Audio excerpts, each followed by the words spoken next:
kita udah nyampe di Hyundai andalan Cikarang. Nah, kita akan review mobil yang lagi happening banget lagi ini ya, akhir-akhir ini.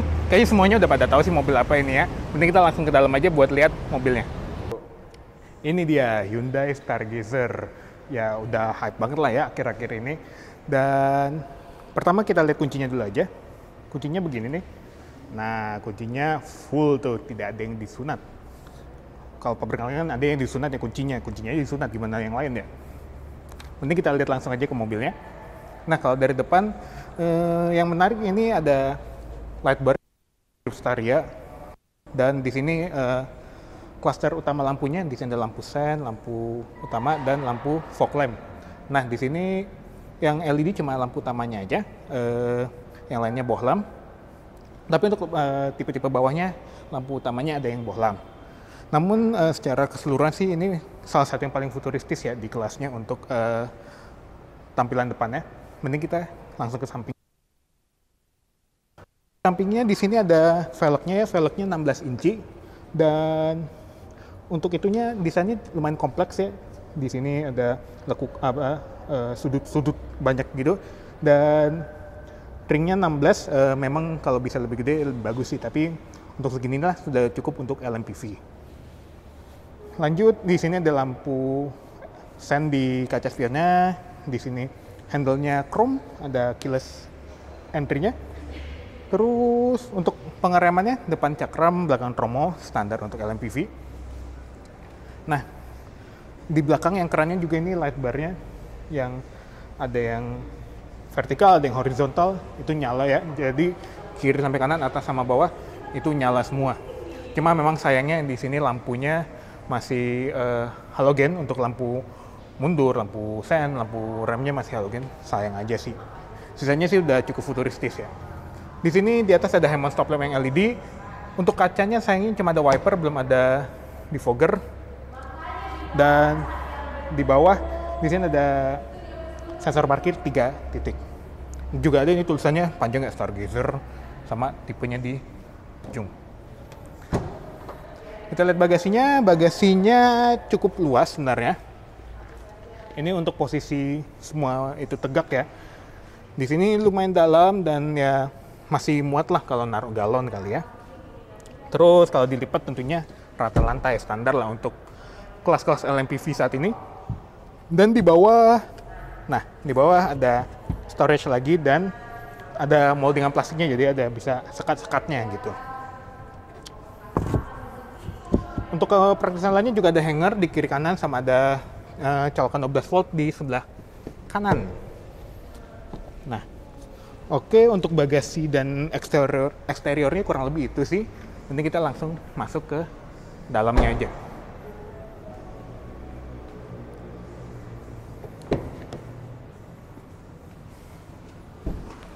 Oke, kita sudah ada di dalam, mending kita kontak on dulu aja. Nah, yang pertama yang keren sih ininya ya, ada ambient lightingnya. Memang bukan LED bar kayak di Veloz gitu yang di tengah gitu. Ini cuma lebih lampu yang menyinari secara halus saja. Cuma ini udah top tier lah, kalau di LMPV itu udah bagus banget. Dan juga ada di sini juga ambient lightingnya buat di tempat cup holdernya. Jadi minumnya jadi warna biru-biru gini. Terus untuk di tengahnya, ini head unitnya kurang lebih sama kayak kereta ya, gede gini, dan fitur-fiturnya juga Apple CarPlay, Android Auto standar untuk Hyundai. Di bawah ada AC-nya digital, dan ini bukan full climate control ya, ini cuma bisa dinginnya paling gede 27 tuh, jadi memang tidak full climate control, tidak seperti R3 ya. Dan ya tadi nggak ada defogger, tapi selain itu lengkap, arah semburan lengkap, dan ini touch kapasitif ya, jadi bukan benar-benar tombol yang benar-benar switch, cuma yang kiri kanannya aja. Tapi ada mode autonya seenggaknya. Lalu untuk di sini ada storage-nya di atas. Lalu ada di tengah juga nih, kecil nih. Dan ini lumayan dalam ya, ini kayak buat iPhone X muat nih ke dalamnya.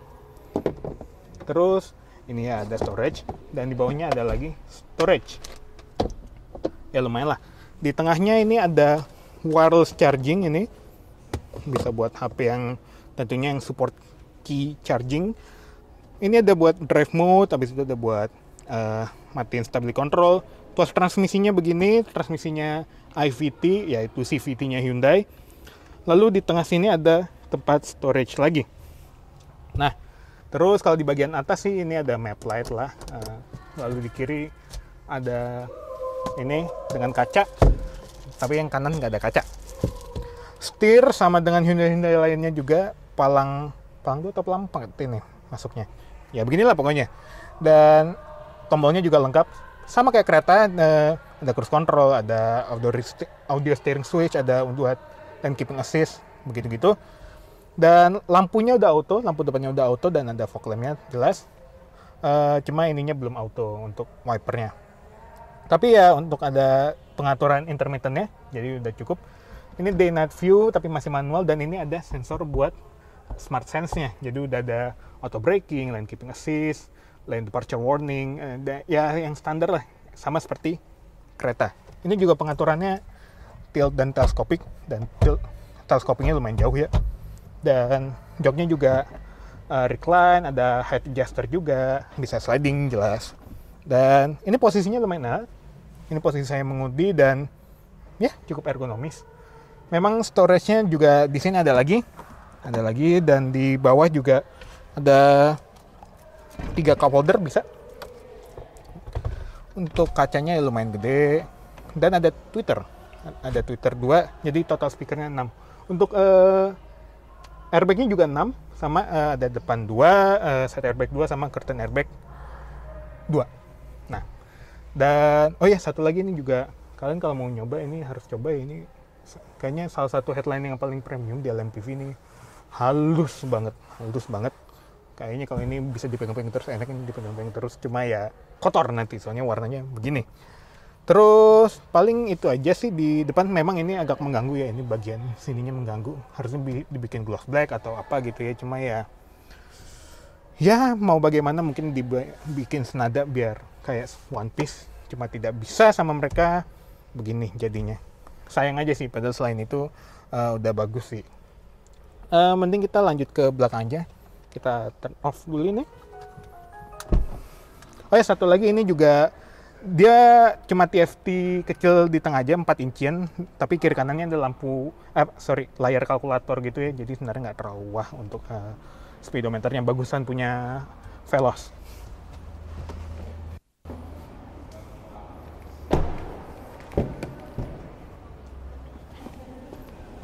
Nah, ini di belakang dengan posisi kursi paling mundur, dan bisa dilihat lega banget. Ini udah kayak Innova, dan ya sandarannya juga cukup ergonomis. Di sini ada grab handle, dan seat pocketnya banyak.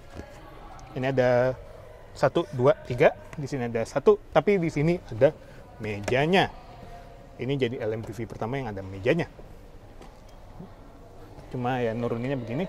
Max-nya 3,5 kilo sih, nggak terlalu banyak.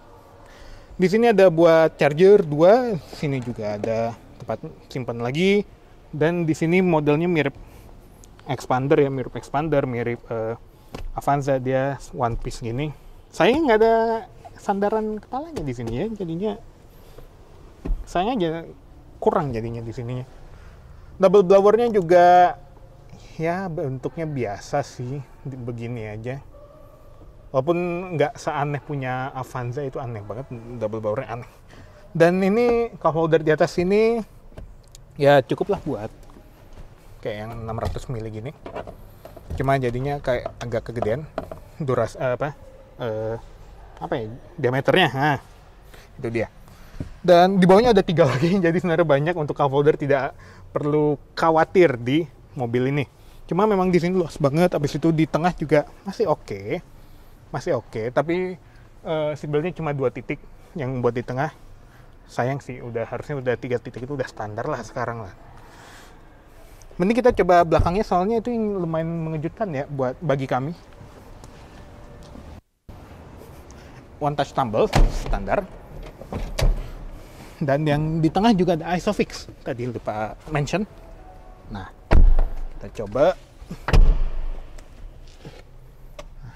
Nah, posisi paling mundur untuk yang depan dan posisi duduk yang sudah cukup nyaman untuk didudukin, dan saya masih ada ruang yang cukup untuk di belakang. Memang kaki mentok, cuma ini bukan mentok yang bikin saya menderita, enggak sih. Kalau misalnya ini dimajuin dikit aja, udah saya ini bisa mungkin ke Jogja gitu, udah bisa sih. Dan di sini storage kanan ada, kiri ada, bisa jadi handrest juga. Nah tadi saya nyoba berdua dengan teman saya yang juga heavyweight di dalam kru kami, dan ya masih muat untuk berdua secara nyaman. Jadi sebenarnya ini LMPV harus dipertimbangkan ya kalau misalnya mau dibeli. Dan dengan harga 307 juta, pesaing yang harganya sama persis dengan ini yaitu Expander tipe Ultimate ya. Dan menurut kami belum nyoba driving impressionnya sayangnya, karena tadi dikasih tahu juga waiting list test drive-nya panjang banget, sangat banyak antusiasme masyarakat untuk akan mobil ini. Dan tapi dari atas kertas ini harus sangat dipertimbangkan karena dari safety-nya lebih lengkap, lalu image Hyundai sendiri yang sudah sedikit above merek-merek Jepang jelasnya. Jadi ya kalau Anda masih milih Expander, mungkin Anda belum nyoba ini kali ya. Itu aja sih kesimpulan dari saya. Jadi ya main-main ke Hyundai, terutama Hyundai andalan di Cikarang, yang sekali lagi kami berterima kasih sudah diberikan kesempatan untuk mereview mobil ini. Mungkin kapan-kapan bisa test drive beneran. Jadi ya sekian dari kami, terima kasih sudah menonton. Sampai jumpa di video berikutnya. Oh ya, jangan lupa subscribe sama tonton video YouTube lain kami juga lah. Kami juga ada review kereta dari Hyundai andalan ini. Oke, sekian dari kami.